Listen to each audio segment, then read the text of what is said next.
நம்ம page number 82ல் பார்க்கலாம். அணியின் 100ஐ விட அதிகம் பெற்றுள்ள தனிமங்களுக்கு ஐயுபாக் முறையில் பெயரிடுதல். ஓகேவா? அணியின் 100க்கு மேலே இருக்கக்கூடிய தனிமங்களை அணியின் 100க்கு மேலே இருக்கக்கூடிய தனிமங்களை ஐயுபாக் முறையில் எப்படி பெயரிடுறதுன்னு பார்க்கலாம். ஓகேவா? ஸோ புதிய தனிமங்கள் கண்டறியப்படும் போது அத்தனிமத்தினை கண்டறிந்தவர் ஐயுபாக் வழிமுறைகளை பின்பற்றி ஒரு பெயரிடை பரிந்துரைப்பார். ஓகேவா? அப்போ என்ன சொல்லியிருக்காங்க, இப்போது யார் தனிமங்களை கண்டுபிடிக்கிறாங்களோ அவங்க என்ன பண்ணுவாங்கன்னா, அந்த தனிமத்தை ஐயுபாக் முறையில் அந்த தனிமத்துக்கு பெயரிடுவாங்களாம். எப்படி பெயரிடுவாங்க அப்படின்னா, பொதுமக்களின் கருத்துக்களை கேட்டறிந்த பின்னர் ஐயுபாக்கால் அங்கீகரிக்கப்படும். ஓகேவா? ஒரு தனிமம் கண்டுபிடிக்கிறாங்கன்னா அந்த தனிமம் கண்டுபிடிச்சிட்டு அந்த தனிமத்தை பொதுமக்கள் அங்கீகரிக்கிறாங்களா, ஐயுபாக் பெயரிட்டுட்டு ஃபஸ்ட்டு பொதுமக்கள் அங்கீகரிக்கிறாங்களான்னு பார்ப்பாங்க. பொதுமக்களுக்கு பயனுள்ளதாக இருக்குதா, அவங்க ஏற்றுக்கொள்கிறாங்களா அப்படிங்கிறத பார்த்துட்டு அதனுடைய ஒப்பீனியன் எல்லாம் கேட்டதுக்கப்புறம் என்ன பண்ணுவாங்கன்னா, ஐயுபாக்கால் அங்கீகரிக்கப்படும். ஓகேவா? இந்த இடைப்பட்ட காலத்தில் என்ன பண்ணுவாங்கன்னா, புதிதாக கண்டறியப்பட்ட தனிமமானது ஐயுபாக் விதிகளின் அடிப்படையில் தற்காலிக பெயரால் அழைக்கப்படும். தற்காலிக பெயரிடுதலுக்கான வழிமுறைகள் பின்வருமாறு. இங்கே கொடுத்துருக்காங்க பார்த்தீங்களா? இந்த இடைப்பட்ட காலத்தில் என்ன பண்ணுவாங்கன்னா, புதிதாக கண்டறியப்பட்ட தனிமமானது ஐயுபாக் விதிகளின் அடிப்படையில் தற்காலிக பெயரிட்டு அழைக்கப்படும். தற்காலிக பெயரிடுதலுக்கான வழிமுறைகள். இப்போ ஒரு தனிமம் கண்டுபிடிச்சிருக்காங்க, அந்த தனிமத்தினுடைய பெயரை ஐயுபாக் முறையில் அங்கீகரிக்கணும். அங்கீகரிக்கிறதுக்கு முன்னாடி மக்கள் எப்படி ஏற்றுக்கிறாங்களா இல்லையா அப்படிங்கிற ஒப்பீனியனை கேட்டறிஞ்சதுக்கப்புறம் ஐயுபாக்கால் பெயரிடுவாங்க. அதுக்கு இடையில இதை எப்படி பயன்படுத்துவாங்கன்னா, ஐயுபாக் அடிப்படையில் தற்காலிக பெயரை வச்சு பயன்படுத்துவாங்க. தற்காலிகம்னா டெம்பரவரியாக பயன்படுத்துவாங்க. அதுக்கப்புறம் அங்கீகரிப்பாங்க. ஓகேவா? பாருங்கள். ஸோ ஃபஸ்ட் பாயிண்ட் பாருங்கள் ஸ்டூடெண்ட்ஸ். புதிதாக கண்டறியப்பட்ட தனிமத்தின் அணியெண்ணில் இருந்து நேரடியாக பெயருக்கான எண்சார் மூலம் வருவிக்கப்படுகிறது. கொடுத்துருக்காங்களா? புதிதாக தயாரிக்கப்பட்ட தனிமத்தின் அணி எண்ணிலிருந்து ஒரு தனிமத்தை கண்டுபிடிச்சிருக்கிறாங்கன்னா அதனுடைய அணி எண்ணில் இருந்து நேரடியான பெயருக்கு எண்சார் மூலம் அப்படின்னா நியூமரிக்கல் ரூட் வருவிக்கப்படுகிறது. ஓகேவா? எண்சார் மூலம் வருவிக்கப்படுகிறது. சொல்கிறது புரியுதா ஸ்டூடெண்ட்ஸ்? நல்லா கவனிங்க. தூய தமிழில் கொடுத்துருக்காங்க. இப்போ தனிமம் கண்டறிஞ்சாச்சு, அதனுடைய அணியன் இருக்குது. அணியனை வச்சுக்கிட்டு அதனுடைய பெயரை எண்சார், இந்த நம்பர் இருக்குன்னா இதுக்கு இந்த பேர், இந்த எழுத்து அப்படிங்கிறத சொல்லி பெயரிட போகிறாங்க. ஓகேவா? ஸோ அட்டவணை பாருங்கள். அட்டவணை 3.8 பாருங்கள். அணியின் 100ஐ விட அதிகம் பெற்றுள்ள தனிமங்களுக்கு ஐயுபாக் முறையில் பெயரிடுதலுக்கான குறியீடு. ஓகேவா? அணியின் 100ஐ விட அதிகம் பெற்றுள்ள தனிமங்களுக்கு ஐயுபாக் முறையில் பெயரிடுதலுக்கான குறியீடு. ஓகேவா? இப்போது அணியன் 0 அப்படின்னு இருந்தால் மூலம் என்னென்ன போடணும்னா நில், NILனு போடணும். சரி, அதை 0ங்கிற எழுத்து இருந்துச்சுன்னா அணியனை குறிப்பிடும்போது 0 அப்படின்னு வந்துச்சுன்னா அதனுடைய மூலம் NIL. ஸோ NILனு சொல்லணும். அப்போ அதனுடைய சுருக்க பெயர் அதை எப்படி குறிப்பிடணும் அப்படின்னா அதனுடைய முதல் எழுத்தான எண்ணை குறிப்பிடணும். புரியுதா ஸ்டூடெண்ட்ஸ்? அதை இங்கே எடுத்து போட்டிருக்காங்க. கவனிங்க. அதே மாதிரி தான் சப்போஸ் n = 1ஆக இருந்தால், இலக்கம் 1ஆக இருந்தால், எண் மதிப்பு 1ஆக இருந்தால் அதனுடைய மூலம் UN, அதனுடைய முதல் எழுத்தான Uவை சுருக்க பெயராக குறிப்பிடுவாங்க. சப்போஸ் 2 அப்படின்னு வந்துச்சு அப்படின்னா, இலக்கம் 2ஆக வந்தால் பைங்கிற மூலம் அதில் Bங்கிற குறியீட்டை பயன்படுத்துவாங்க. ஓகேவா ஸ்டூடெண்ட்ஸ்? சரிங்க. அதே மாதிரி சப்போஸ் 3ன்னு வந்துச்சுன்னு வச்சுக்கோங்களேன். ஸோ அணியன் 3ஆக இருந்தால், இலக்கங்கள் 3ஆக இருந்தால் அந்த இடத்துல ட்ரைங்கிற வார்த்தையை எழுதணும். ஸோ ட்ரையில் முதல் எழுத்து டீயை சுருக்க பெயராக வைக்கணும். சப்போஸ் அணியன் 4ஆக வந்தால் குவாட் அப்படின்னு குவாட் அப்படிங்கிறது மூலம். ஓகேவா? ஸோ குவாட்னரின்னு சொல்கிறோம் பார்த்தீங்களா, 4 குவாட்ஸ் அப்படின்னு இங்கிலீஷில் சொல்லுவோம். அதனுடைய சுருக்க பெயரான முதல் எழுத்தை நம்ம கியூன்னு வைக்கணும். சப்போஸ் பார்த்திங்கன்னா அதனுடைய இலக்கம் 5ன்னு வந்துச்சுன்னு வச்சுக்கோங்களேன். 5ன்னு வந்துச்சா பென்ட்டுன்னு அர்த்தம், மூலம் பென்ட்டு. ஸோ அப்போ வந்து பார்த்திங்கன்னா என்னோட மூலம் பென்ட்டு. ஸோ முதல் எழுத்தான பியை பயன்படுத்தணும். சப்போஸ் என் வந்து 6ஆக இருந்தால் ஹெக்ஸ் அப்படிங்கிற அர்த்தம். ஹெக்ஸுங்கிற மீனிங், ஹெக்ஸுங்கிற மூலம், அப்போ ஹெச்ங்கிற எழுத்தை பயன்படுத்தணும். சப்போஸ் அணியன் இலக்கம் 7ஆக இருந்தால் செப்ட்டுங்கிறது அதனுடைய மூலம், முதல் எழுத்தான எஸ்ஸை பயன்படுத்தணும்.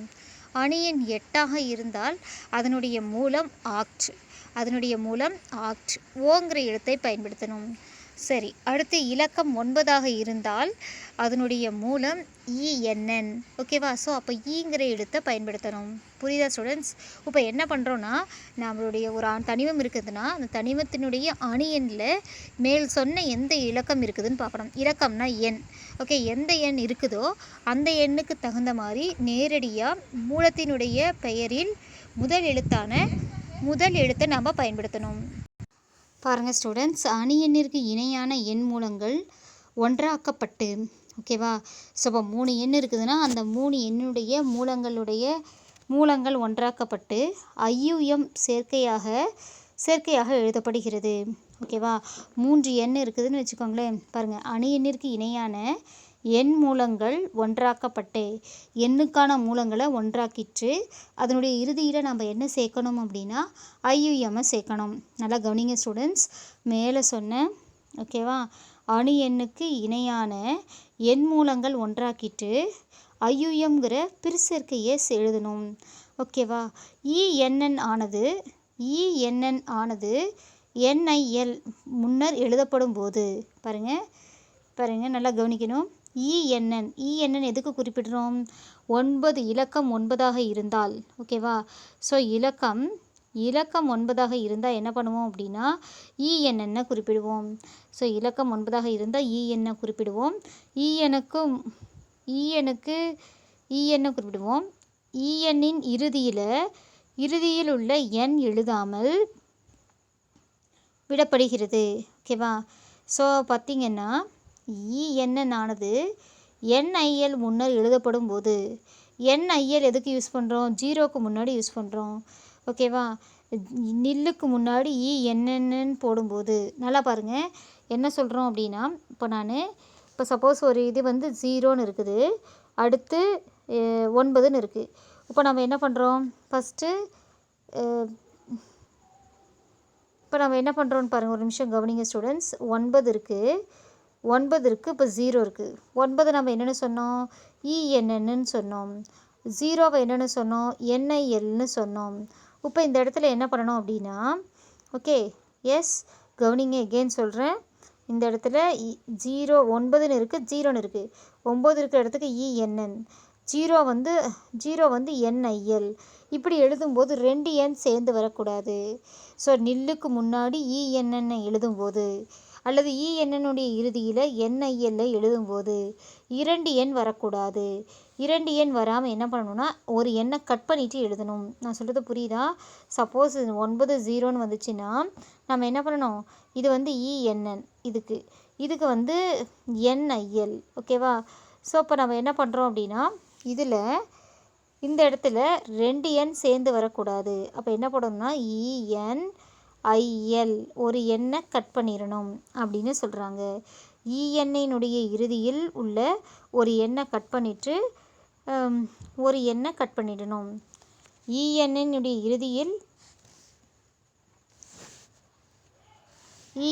இறுதியில் உள்ள எண் எழுதாமல், ஓகேவா, விடுபடுகிறது. பாருங்கள், அதான் சொல்லியிருக்காங்க. இஎன்என் ப்ளஸ் என்ஐஎல் எழுதும்போது ஒரு எண்ணை விட்டுட்டு ஒரு எண்ணை கட் பண்ணிவிட்டு இஎன்ஐஎல்னு மட்டும் போடணும். இதே போலவே ஐயுஎம்முக்கு முன்னர் பிஐ மற்றும் ட்ரை ஆகியவை எழுதப்படும் போது இறுதியில் உள்ள ஐ எழுதாமல் விடப்படுகிறது.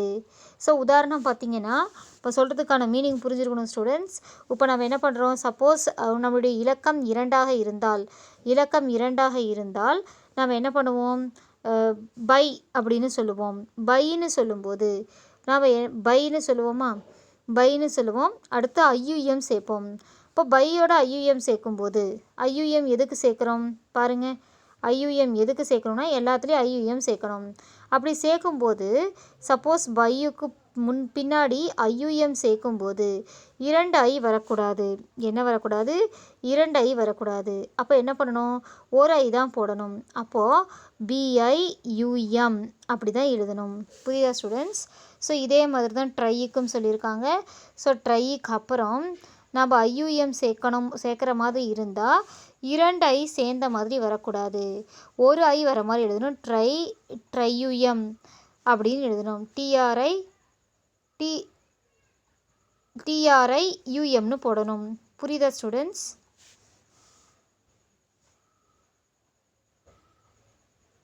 பாருங்கள் ஸ்டூடெண்ட்ஸ், நாலாவது பாயிண்ட் பாருங்கள்.